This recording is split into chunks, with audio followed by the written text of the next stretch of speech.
자, 지난 시간까지 우리가 대칭 이동에 대해서 배웠었는데요. 대칭 이동은 항상 기준이 필요하다고 했었어요. 어떤 점이나 어떤 직선을 기준으로 대칭 이동을 해야 되는데, 지난 시간까지 했었던 건 뭐냐? X축, 그리고 Y축, 원점을 기준으로 도형을 대칭 이동해 보는 거였습니다. 오늘은 대칭 이동의 마지막이자 우리 시험범위 마지막 부분에 해당하는 내용이죠. 바로 뭐냐? 직선 y는 x에 대한 대칭 이동을 알아보도록 하겠습니다. 직선 y는 x는 여러분들 1차 함수니까 직선으로 나타날 때고요. 기울기가 1이면서 0,0을 지나는, 즉 y절편이 0인 이런 식으로 그려지는 직선이 y는 x입니다. 자, 이 직선, 이 선을 기준으로 대칭 이동을 시켜보겠다는 거죠. 한번 이 대칭 이동도 점의 대칭 이동부터 출발해서 나중에 도형의 대칭 이동까지 해보도록 하겠습니다. 일단 먼저 대칭 이동할 점이 등장을 해야겠죠. 여기 있는 점이라고 해볼게요. 이 점을 P라고 하고 좌표를 일반적으로 바로 두보겠습니다. A, P 이렇게 둘게요. 그럼 이 점을 이 직선의 기준으로 대칭 이동시켰을 때 어디에 가 있고 그리고 그 점의 좌표는 뭐냐를 생각해 보셔야겠죠. 대칭 이동시킨다는 거는 우리가 X축 대칭, Y축 대칭 할 때도 기억할 때지만 이 점을 X축 대칭 이동시키려면 어떻게 이동시켰어요? 여기가 똑같은 거리만큼 떨어져 있어야 했죠. 어떻게 똑같은 거리? 바로 이 거리와 이 거리가 똑같은 거리만큼 떨어져 있도록 해야 하고 직각으로 해야지 같은 거리만큼 떨어져 있다고 볼 수가 있었죠. Y축 대칭도 마찬가지였습니다. 이거랑 똑같은 논리로 y는 x를 기준으로 대칭을 시킬 때도 자 수직으로 가서 이런 식으로 수직으로 가서 바로 이 거리만큼 똑같이 더 반대편으로 가면 되겠죠. 어떻게? 이 길이랑 이 길이가 같도록 바로 여기에 위치해야지만 점 P를 y는 x 직선을 기준으로 대칭시킨 점이라고 볼 수가 있는 거죠. 우리는 이제 뭐가 궁금하다? 이 점을 P'라고 두고 이 P'의 좌표가 궁금한 거예요. 자, 이 궁금한 좌표를 뭐 물음표로 둘 수는 없으니까 미지수로 두겠습니다. 즉 C와 D는 우리가 모르는 거고 몰라. 그 다음에 반면에 지금 여기 있는 A, B는 아는 숫자라고 생각하시면 되겠죠. 얘는 아는 거예요. 우리의 목표는 뭐다? 결국에 이 대칭 이동시킨 점의 좌표는 도대체 어떻게 구할까? 이걸 목표라고 생각해 주시면 되겠어요. 우리가 알고 있는 주어진 조건을 이용해야겠죠? 알고 있는 주어진 조건은 뭐냐? 지금 여기 보니까 수직으로 되어 있고, 그쵸? 뭐랑 수직인 거죠? 지금 선분 P'과 Y는 X 직선이 서로 수직으로 만나고 있어요. 그리고요, 또 뭐죠? 또 뭐냐? 같은 거리만큼, 즉, 요 점을 예를 들어서 M이라고 하면, 이 M은 선분 P'의 중점이 된다는 사실을 알 수가 있거든요. 결국에 우리가 그러면 이렇게 수직이면서 딱 가운데로 지나가는 이 직선을 부르는 이름이 있죠. 뭐였죠? 바로 어떻게 부른다? 우리는 얘를 수직 이등분선이라고 불렀습니다. 자, 정확히 말해서는 뭐의 수직 이등분선이다? 선분 P'의 수직 이등분선이다 라고 생각을 하시면 되겠죠. 우리가 알고 있는 이 조건을 사용해서 우리의 목표 C와 D의 값이 도대체 뭐인지를 알아보도록 하겠습니다. 수직 이등분에서 중요한 거는 수직도 중요하고요. 이등분이라는 것도 중요하죠. 이 두 가지 조건을 사용해서 한번 목표를 구해보겠습니다. 자, 일단 첫 번째로 수직이라는 걸 이용을 해볼까요? 뭐가 수직? 이 선분과 이 직선이 수직이라는 거죠. 자, 근데 이 직선의 기울기는 우리가 이미 1이라는 사실을 알고 있으니까 이 선분의 기울기가 몇이어야지 두 개가 곱했을 때 마이너스 1이 되겠어요. 아, 그러면은 수직이려면 이 선분의 기울기가 마이너스 1이어야 되는구나 라는 걸 알 수가 있죠. 결론은 뭐다? 얘의 기울기가 마이너스 1이어야 한다는 거예요. 왜요? y는 x가 기울기가 1이니까. 우린 이 선분의 기울기 구할 수 있죠. 왜요? 두 점을 알고 있으니까요. 기울기는 x 증가량분의 그리고 y 증가량이 될 거고요. 바로 얘가 마이너스 1이어야 된다는 거죠. 양변에 분모를 곱해줘 버리면은 d-b는 마이너스 c 플러스 a라고 쓸 수 있고, 우리가 아는 것끼리 모르는 것끼리 이항시켜서 정리해주면 c 이항시키면 c 플러스 d는 b 이항시키면 a 플러스 b구나 라고 정리를 할 수가 있겠네요. 그 다음에 우리가 모르는 미지수가 두 개이기 때문에 최소한 두 가지 식은 이끌어내 주셔야 되는데 2등분을 사용하면 되겠죠. 2등분이라는 조건을 사용하면 되는데, 아까 우리가 점을 m이라고 놨잖아요. 이 점을 마친. 즉 m이라는 점은 정확히 선분 P'의 중점이다 라는 사실을 알 수가 있다고요. 2등분하는 점이기 때문에. 자, 우리는 중점 공식도 알잖아요. 그럼 m의 좌표를 구할 수가 있겠네요. 어떻게 구했죠? x좌표끼리, y좌표끼리의 평균이었습니다. 1대1 내분한 공식을 사용한 거였죠. 바로 근데 이 점이 점에서 끝나면 어떤 식이 나온 게 아니잖아요. 위에처럼 식을 이끌어내야 되는데 이 점이 어디 위에 있는 점이냐? 직선 y는 x 위의 점이라는 거예요. 점이 어떤 직선 위에 있다. 그 말은 대입했을 때 참이 된다라는 거거든요. 대입을 해볼게요. y 자리에는 얘를 대입해야겠죠. b 플러스 d는 2분의 a 플러스 c가 될 거고, 그럼 얘가 참이 되는 식이라는 거고요. 양변에 2를 곱해주면 이 식이 나올 테고, 얘도 우리가 아는 a, b끼리 그리고 c, d끼리 한번 정리를 해줄게요. 그러면은 a를 좌변으로 이항시키면은 마이너스 a 플러스 b는 d를 이항시키면 c 마이너스 d가 된다는 거죠.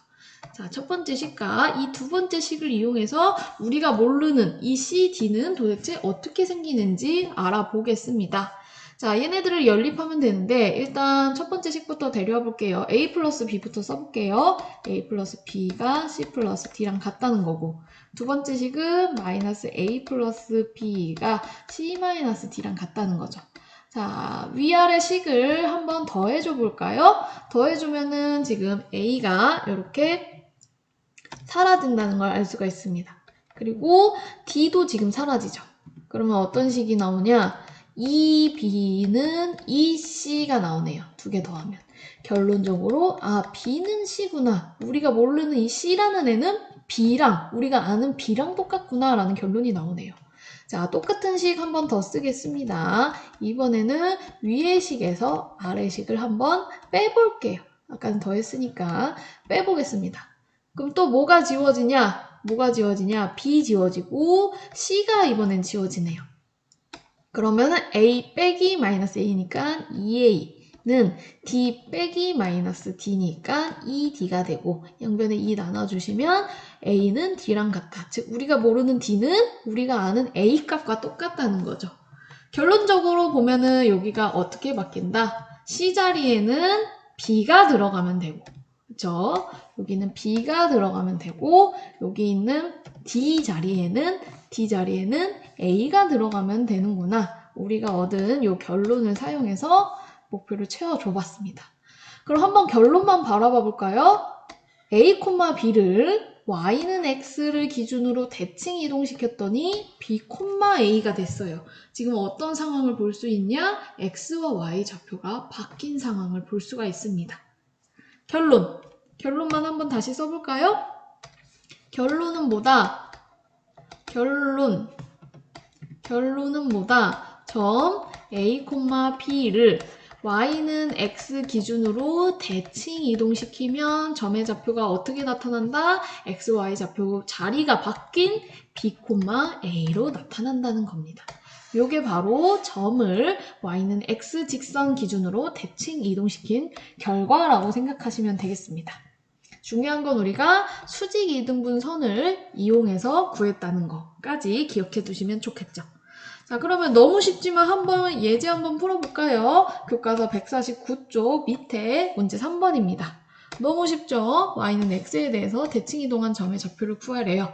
어떻게 하면 된다? 그냥 x, y 좌표를 순서를 바꿔주면 된다. 4, 마이너스 1. 얘는 어떻게 되는 거죠? 순서 바꾸니까 마이너스 2, 5. 끝입니다. 너무 쉽죠? 지금까지 그래서 점의 대칭 이동을 해봤고요. 이제는 도형을 대칭 이동시켜 봐야겠죠? 우리가 이제 평행 이동 그리고 지난 시간에 했던 대칭 이동에서도 도형의 대칭 이동을 자세히 보여줬었는데 오늘은 한번 바로 예제로 넘어가서 예제를 풀어보면서 도형의 대칭 이동은 어떻게 나타날지 추측을 해보도록 할게요. 교과서 150쪽 맨 밑에 있는 예제 2번이거든요. 예제 2번을 한번 바로 시작해 보겠습니다. 자, 원 도형이죠. 원이라는 도형 하나를 주고 얘를 직선 y는 x에 대해서 대칭 이동한 원의 방정식을 구하라고 했어요. 우리는 이 원의 중심과 반지름을 정확히 알 수 있습니다. 중심과 반지름 몇 콤마 몇이죠? 중심은 여기는 2,1이고 반지름은 제곱했더니 1이 된다는 거니까 반지름도 역시 1이구나 라는 걸 알 수가 있네요. 그럼 중심이 2,1이고 반지름이 1인 중심이 2,1이고 반지름이 1인 원을 좌표 평면에 당연히 그릴 수가 있죠. 그려보겠습니다. 자, 중심이 2,1이니까 여기쯤 찍힐 거라는 걸 알 수가 있고요. 반지름이 1이니까 이런 식으로 그려지겠네요. 그렇죠? 이런 식으로 그려질 겁니다. 자, 근데 얘를 지금 y는 x 기준으로 딱 대칭 이동시킨다는 거예요. 얘를 기준으로 딱 반을 적겠다는 거예요. 그럼 어디로 옮겨질 거냐? 얘를 이렇게 해볼 수가 있을까요? 자, 어디로 옮겨지냐? 그냥 그리도록 할게요.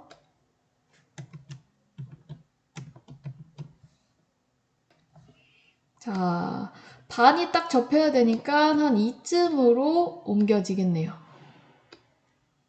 한 요쯤으로 옮겨지겠죠. 그러면은 딱 y는 x를 기준으로 반이 접힌다는 사실을 알 수가 있어요.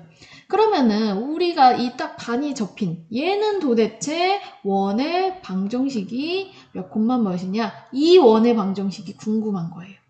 우리는 충분히 이 중심을 추측할 수가 있어요. 이 중심이 과연 몇일까요? 그렇죠. 이미 추측한 친구들이 있을 텐데 바로 아까 있던 이 점 있죠? 이 점이 몇 콤마 몇이었냐면 2,1이었어요. 원래 처음에 주어진 원의 중심이. 이 중심도 똑같이 y는 x 대칭 이동 될 거란 말이에요. 자, 중심이 똑같이 y는 x 대칭된다. 점의 대칭 이동이네요. 우리가 방금 전에 점을 y는 x 기준으로 대칭시켰을 때 어떤 현상이 벌어졌냐면 x, y 좌표가 바뀌는 현상이 일어났어요. 그리고 아무리 대칭 이동을 시켜도 원 모양 자체는 변하지 않기 때문에 반지름은 여전히 몇이다. 반지름은 여전히 1이라는 사실을 알 수가 있어요. 그러면은 이 원 자체를, 도형 자체를 대칭 이동시킨 원의 방정식은 중심이 1,2면서 반지름은 여전히 1을 유지하는 원이겠구나. 즉 식으로 나타내면 x-1의 제곱 그리고 y-2의 제곱은 1이 되겠구나 라는 거죠. 근데 여기서 우리는 이것만 끝내지 않고 결론을 바라봐 봐야겠죠. 결론을 바라봐 봐야겠습니다. 일단 이동시키기 전 원을 보시면 도형은 항상 방정식으로 나타낼 수 있다고 했죠. 방정식으로 나타내 볼게요. x-2의 제곱 플러스 y-1의 제곱 빼기 1은 0 이렇게 바뀔 수 있을 거고 이동한 애도 마찬가지로 방정식으로 나타내 보면은 마이너스 1은 0 이렇게 나타낼 수 있을 거라고요. 중요한 건 이제 일반적으로 바라봐 보자는 건데요. 이 이동하기 전 원을 fx, y는 0으로 보겠다는 거죠. 즉 fx, y, x와 y에 대한 관계식을 이렇게 바라봐 보겠다는 거예요. 그랬을 때 대칭 이동시킨 방정식은 어떻게 바뀌었냐고 볼 수 있냐 봤더니요 지금 뭐가 보여요? x 빼기 2였는데 x 빼기 1로 됐고 y 빼기 1이었는데 y 빼기 2가 됐네요. 지금 어떤 현상이 벌어지냐면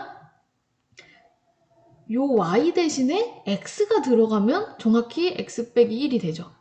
그 다음에 여기 있는 x 대신에 y를 집어넣으면 정확히 y-2로 바뀌잖아요. 어떤 현상이 벌어졌다? x 자리에는 오히려 y를 대입하고 y 자리에는 오히려 x를 대입했구나.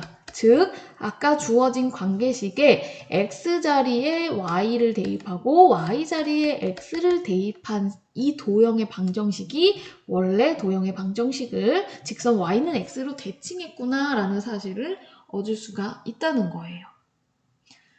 바로 이게 결론입니다. 결론 한번 조금 진한 색깔로 써볼까요? 도형의 방정식이 주어졌을 때 y는 x 직선 기준으로 대칭 이동시킨다. 그럼 식을 어떻게 바꿔주면 되냐?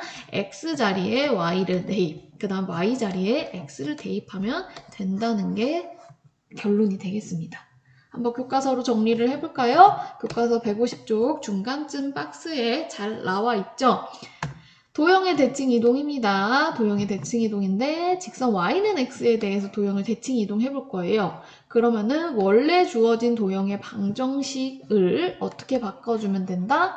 x 자리에는 y를 대입, y 자리에는 x를 대입한다는 거예요. x 자리에 y 대입, 반대로 y 자리에는 거꾸로 x를 대입, 바꿔서 대입해주면 된다는 겁니다. 예제를 풀어봤으니까 바로 문제로 넘어가서 한번 여러분들 연습해보는 시간을 가져볼까요? 교과서 151쪽을 보시고요. 문제 4번 한번 영상 멈추고 직접 풀어봐 보세요. 풀어보셨나요? 같이 한번 보겠습니다. 직선 y는 x에 대하여 다음 도형을 대칭 이동시킨 도형의 방정식을 구해보래요. 자, 1번 도형을 보니까 딱 보니까 x, y에 대한 1차 식이고 1차 방정식이고 직선이라는 사실을 유추할 수가 있겠네요. 직선 y는 x에 대해서 대칭 이동시키자는 거예요. 뭐 그림까지 갈 필요 없고 우리는 어떻게 바꿔야 될지 알죠. 어떻게 바꾸면 된다? x 자리랑 y 자리를 바꾸면 된다. 자, 근데 여기서 많이 하시는 실수가 있어요. x랑 y 자리를 바꿀 건데 y랑 2x를 같이 바꿔버리는 거예요. 이런 식으로. 얘랑 얘를 동시에 위치를 지금 바꿨단 말이에요. 동시에 바꿔버리는 거예요. 이러시면 안 됩니다. 이렇게 풀시면 안 되고요. 절대 이렇게 풀면 안 되고 어떻게 풀어야 된다? 여기 있는 딱 x랑 요 y 자리만 바꿔주셔야 돼요. 이 x 자리에 y를 넣고 이 y 자리에 x를 넣으셔야 합니다. 아까처럼 앞에 붙어 있는 개수까지 통째로 옮기시는 게 아닙니다. 정확히 x 자리랑 y 자리에만 바꿔서 대입을 시켜주시는 거예요. 요렇게 푸셔야 되겠습니다. 그 다음에 원은 우리가 예제에서도 해봤죠? 이것도 마찬가지로 x 자리에 y를 대입, y 자리에 x를 대입한다는 거예요. 그럼 여기에 y를 대입하고 그 다음에 y 자리엔 x를 대입해서 마무리하시면 되겠습니다. 원의 방정식은 지금 표준형인데 x좌표가 앞에 오는 게 보기 좋기 때문에 왜냐면 중심의 좌표를 잘 볼 수 있으니까 이렇게 한번 정리해서 써주셔도 되겠죠? 간단합니다. 내용 자체는. 그 다음에 한번 5번을 봐볼까요? 5번 같은 경우에는 조금 생각하셔야 되는 부분이 있는데 한번 영상 멈추고 생각을 해보는 시간을 가져보세요. 생각해 봤나요? 갑자기 막 로봇이 나오면서 조금 실생활 응용 문제라고 생각을 하시면 되는데요. 자, 중요한 부분은 여기입니다. 태준이의 로봇이 P의 위치에서 출발해서 벽에 닿았다가 점 Q 위치로 가려고 하는데 그러면 P에서 출발해서 여기 닿았다가 여기까지 로봇의 이동거리가 이렇게 된다는 거죠. 그 로봇의 최소 이동거리를 구하라는 거예요. 갑자기 최소값인 건가? 이런 식으로 의문을 갖게 되는 문제인데 이 문제는 직선 y는 x에 대한 대칭 이동을 이용하는 문제입니다. 자, 어떻게 푸는지 한번 보겠습니다. 일단은 이 점을 한번 대칭 이동시켜 볼게요. 뭘 기준으로? 직선 y는 x를 기준으로요. 그럼 대칭 이동시키면 아까 말했듯이 이렇게 수직으로 만나면서 정확히 이 길이랑 똑같이 더 가는 거죠. 얼마큼? 뭐 한 이만큼이겠네요. 지금 보니까. 그럼 이만큼 가는 거고 대칭 이동시킨 점을 P 다시라고 해볼까요? P 다시가 우리는 몇 콤마 몇인지도 너무 잘 알죠. 왜요? 6,2를 y는 x 기준으로 대칭시킨다. 그럼 x, y 좌표를 바꿔서 쓰면 된다 였잖아요. 점의 대칭 이동이었습니다. 그랬을 때 어떠한 현상이 벌어지냐? 여기 있는 점을, 즉 로봇이 부닥치는, 벽에 부닥치는 이 점을 R이라고 해볼까요? P, Q, R. 그랬을 때 이 보조선을 그리면은 어떤 현상이 벌쳐지냐면 여기 길이와 여기 길이가 정확히 일치합니다. 왜요? 아까 우리가 수직으로 내렸을 때 이 길이랑 이 길이가 같잖아요? 완전히 합동인 거죠. 반을 딱 접힌 거예요. 데칼코마니처럼 반이 딱 접힌 거기 때문에 이 삼각형 자체도 딱 반이 된다고요. 그 말은 어떤 말이 되냐? 우리는 결국에 로봇의 이동거리, 즉 PR 그리고 RQ의 PR의 선분의 길이 더하기 RQ의 선분의 길이가 로봇 이동거리란 말이에요. 이 두 개 선분을 더한 게 최소가 되는 걸 구하고 싶은 건데 지금 대칭 이동을 시켜보니까 이 길이랑 정확히 뭐랑 똑같냐? PR의 길이랑 P'과 R의 길이, P 다시와 R의 길이와 같다는 사실을 알 수가 있어요. 결국에는 조금 굵은 선으로 표시해보냐면 이 로봇의 이동거리는 이 길이와 이 길이를 더한 것과 같다라고 생각을 하시면 된다고요. 근데 우린 뭘 원해요? 최소 이동거리를 원해요. 이 길이랑 이 길이를 더해서 최소 이동거리예요. 이 R이라는 점은 여기 위에 돌아다니는 점이에요. 그러니까 뭐 이런 식으로도 바뀔 수 있죠. 로봇이 만약에 여기에서 부닥치면 이 거리랑 이 거리가 로봇의 이동거리랑 정확히 똑같이 될 거고요. 로봇이 여기에 부닥치면은 이 거리랑 이 거리가 바로 로봇의 이동거리가 되겠죠. 지금 3가지 정도 시뮬레이션을 그려봤는데 어느 길이가 가장 짧아 보여요? 지금 이 길이죠. 즉 어떤 길이가 가장 짧냐? 이 P 다시에서 Q까지 직선으로, 일직선으로 그린 어떤 색깔로 표시를 해볼까요? 이렇게 일직선으로 정확히 그린 이걸로 표시를 해보겠습니다. 이 일직선으로 딱 그렸을 때 바로 이 길이가 가장 짧다는 거죠. 왜요? 직선처럼 P'과 여기 있는 R과 여기 있는 Q가 정확히 일직선상에 있어야지 가장 짧아지잖아요. 이 R이 이렇게 멀리 가면 멀리 갈수록 더 로봇의 이동거리는 길어질 수밖에 없죠. 결국에 이 두 개를 합한 길이는 가장 짧아지는 건 언제냐? P와 R과 Q가 일직선에 있는, 즉 선분 P부터 Q까지의 길이를 그냥 구한 게 가장 짧아진다는 거죠. 결국에 최소 이동거리는 얘가 답이 되는 겁니다. P'과 Q 선분의 길이, 결국엔 두 점 사이의 거리죠. 두 점 사이의 거리는 루트로 길게 그려서 2 빼기 3의 제곱 더하기 6 빼기 마이너스 1이니까 6 빼기 마이너스 1의 제곱을 해주시면 되고, 계산하면은 마이너스 1의 제곱이니까 1, 그 다음에 여기는 7로 바뀌죠. 7의 제곱이니까 49, 즉 루트 50 정리하면은 5 루트 2가 가장 로봇의 최소 이동거리다 라고 생각을 하시면 되겠습니다. 자, 여기서 필요한 아이디어는 뭐다? 점 하나를 대칭 이동시켜서 그 이동시킨 애랑 y는 x 위에 있는 점과 q가 일직선상에 있을 때 최소 이동 거리구나 라는 걸 이 아이디어를 사용해서 푸는 문제였습니다. 자, 그럼 오늘 배운 내용 한번 정리해 볼까요? 오늘은 직선 y는 x에 대한 대칭 이동이었고요. 점과 도형을 대칭 이동시켜 봤죠. 점 a, b를 y는 x에 대해서 대칭 이동시키면 어떻게 된다? x좌표와 y좌표를 바꿔서 써주시면 된다는 거였어요.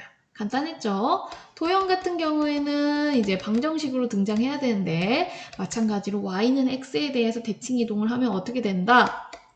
x 자리에는 y를 대입하고 y 자리엔 x를 대입한다. 비슷하죠? x와 y 자리를 바꿔서 대입하면 된다라고 생각을 해주시면 되겠습니다. 그래서 여지껏 배운 우리 평행이동 그리고 대칭이동, 대칭이동도 2차 시에 나눠서 배웠었는데요. 한번 총 복습해 보시면서 뒤에 있는 확인학습 문제 꼭 풀어보시고 등교해서 한번 확인학습 문제 수행평가로 같이 다뤄보도록 하겠습니다.